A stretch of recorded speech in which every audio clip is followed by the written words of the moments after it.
18 years old, a young woman discovered that her twin sister possessed demonic powers, turning their lives into a living nightmare. This spine-chilling tale of curses, betrayal, and survival will leave you breathless. Join us as we uncover the terrifying true story of an evil force lurking within a family. This is a horror story you won't want to miss.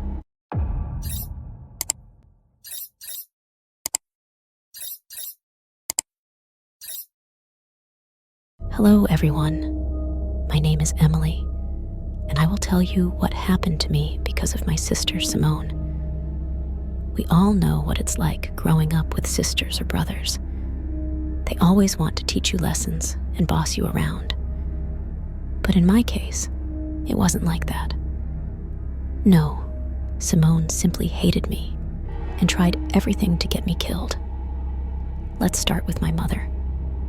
She always had difficulty having children, and my father really wanted a child. They had been together for 11 years, but he was very patient with her. They tried everything: massages, medications, steam treatments, really everything, and still nothing. After about 2 years of trying everything, she finally got pregnant. No one was as happy as my parents. They didn't hesitate to tell everyone in the family, on both sides, and everyone was so happy for them. Fast forward, my mother got everything she wanted, what she craved, and was spoiled. She hardly had to do anything because my father was really a proud dad, and he loved doing it for his first child. The ultrasound showed that everything was fine, and I was growing well. The day of delivery approached, and my mother was in a lot of pain. My father took her to the hospital, and she was admitted. It was time to push, and with much difficulty, I came out.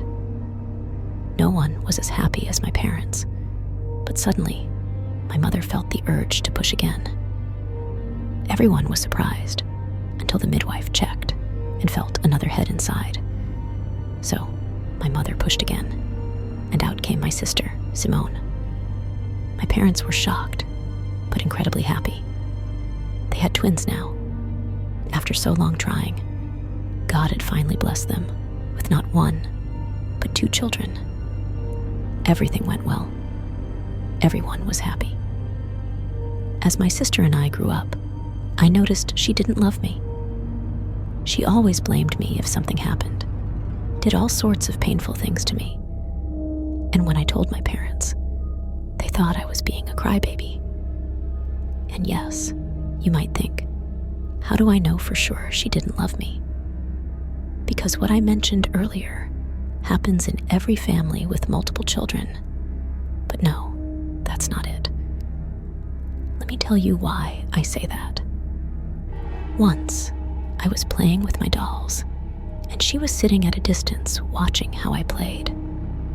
I paid no attention to her until she suddenly stood next to me and kicked me hard in the face, took my doll apart piece by piece, and then ran away. I started crying, and my mother came running to ask what had happened. I told her, and she called Simone. She came in with a cut under her eye, claiming I had hit her first with my doll.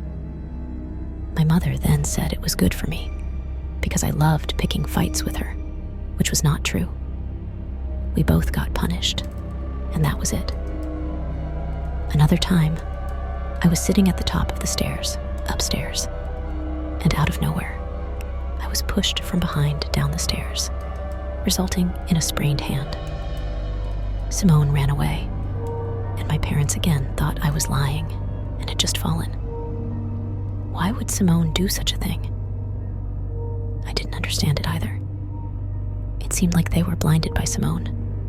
At school, I always did my best, and she didn't. So they thought I could help her, so she could be as good as me. But when I tried, she insulted or pushed me away. And when I told my parents, they didn't believe me. Fast forward to 18 years old. Simone had a boyfriend and brought him home to meet the family. I didn't have one because those things didn't interest me.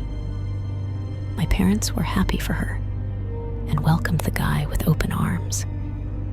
He stayed over often and always looked at me strangely, making me really uncomfortable in my own house. One evening, I went downstairs to get some water when I suddenly saw them having sex on the couch. I was so shocked that the jug fell out of my hands. They looked up to see who it was, and when they saw me, her boyfriend asked if I wanted to join. Simone slapped him, and I was relieved, thinking she was standing up for me. But she simply said afterward, "You should ask first, Daddy. Do you want her?" He nodded and ran towards me, grabbing my hair as I tried to run away. They both cornered me by the stairs, and he raped me right there. Yes, I lost my virginity exactly on that staircase. Simone giggled as she held my mouth and her legs over my arms. Hopefully you understand what I mean. When they were done, they left me there, and I painfully and tearfully cleaned myself up. The next day, I tried to tell my mother. She was shocked and started to cry. But when Simone walked into the kitchen, it seemed like my mother wasn't the same anymore. She scolded me, saying I must have wanted it, while Simone laughed. When I said I would go to the police, Simone stopped laughing and cried to my mother, saying I just wanted to ruin her life because I didn't love her. My mother said if I went to the police, I would have no place to stay because she wouldn't bear the shame of police coming to her house and taking her daughter away. So I stayed. My sister continued to do whatever she wanted with my parents, and she kept tormenting me. She constantly switched boyfriends and brought them all home until the last one slapped her because she asked him if he wanted me too. He apologized to me and left. And no, only that one had used me. The others didn't. And with this one, she had only asked again. Once, my sister put worms in my food and rat poison, and I caught her both times. The police came once to take her away because she had stolen from a store. But she was back the same evening because my parents went to pay the fine. Fast forward, I was 23 years old.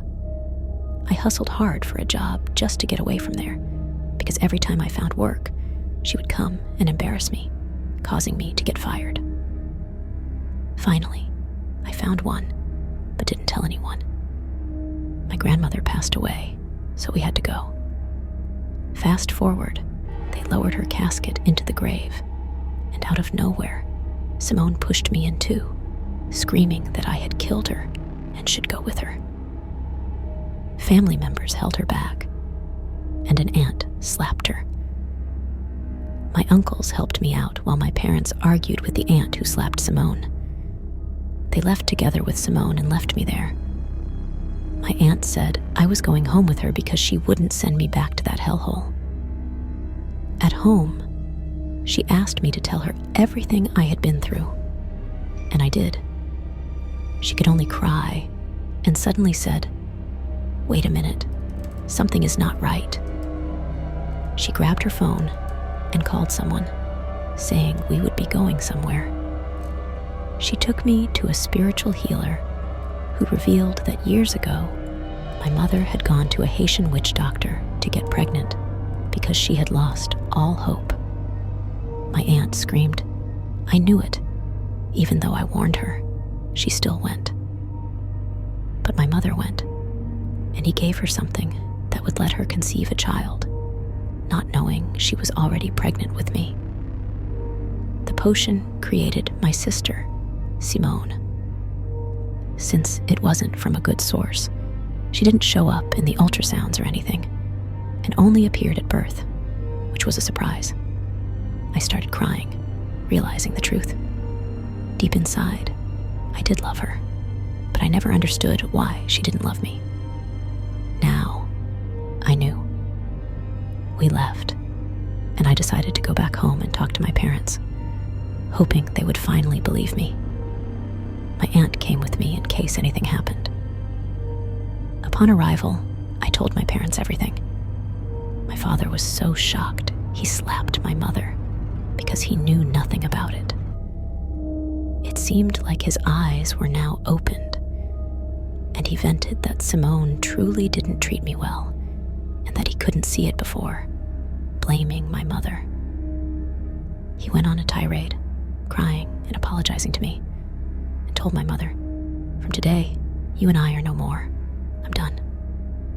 He went upstairs, packed his bags, and left. My mother cried, and my aunt tried to comfort her, talking sense into her. It seemed like she understood and apologized to me. But the moment Simone walked in, she changed again, kicked us out of the house, and said she wanted her child. She had her, and she would look after her pain. No one else would decide for her. So, I withdrew. It's been a few years now, and I have no contact with Simone. The last time I saw her was at my mother's funeral. It still haunts me, and I wonder if she didn't murder my mother. However, a few nights ago, I woke up to a strange sound. I cautiously walked downstairs and found a note on the kitchen table. It was written in blood-red ink, and it read, "You took everything from me. Now, it's my turn." Terrified, I rushed to my aunt's house, but when I arrived, I found her door ajar and the house in shambles. My aunt was nowhere to be found. Panic set in, and I called the police, who began their investigation. Days passed with no sign of my aunt or Simone. I lived in constant fear, jumping at every shadow, every creak of the floorboards. One evening, I received a phone call from an unknown number. It was Simone. "Did you miss me, sister?" she hissed. "You can't escape me. We are bound by blood and by curse." Before I could respond, the line went dead. I knew then that she was coming for me. The authorities still had no leads, and I felt more isolated than ever. One night, as I tried to sleep, I heard footsteps approaching my bedroom door. It creaked open slowly, and there she stood, with a sinister smile. "Hello, Emily," she whispered, her eyes glinting with malice. "It's time we finished this." I lunged for the phone, but she was faster. She grabbed my wrist and twisted it painfully. "You ruined everything, and now you will pay," she snarled. In the struggle, I managed to break free and ran to the living room, only to find myself cornered. Simone advanced on me, her face twisted in a crazed expression. Just as she was about to strike, the police burst through the door, having traced the earlier call. They caught Simone, who screamed curses and threats as they dragged her away. My aunt was found alive but traumatized, locked in a basement. It turned out Simone had been hiding in the shadows, plotting her revenge all along. Even though Simone was finally taken away, the terror she instilled in me remains. I moved far away, changed my name, and started a new life. But every now and then, I look over my shoulder, haunted by the fear that one day she might return. For in the end, the curse that created her might never truly be broken.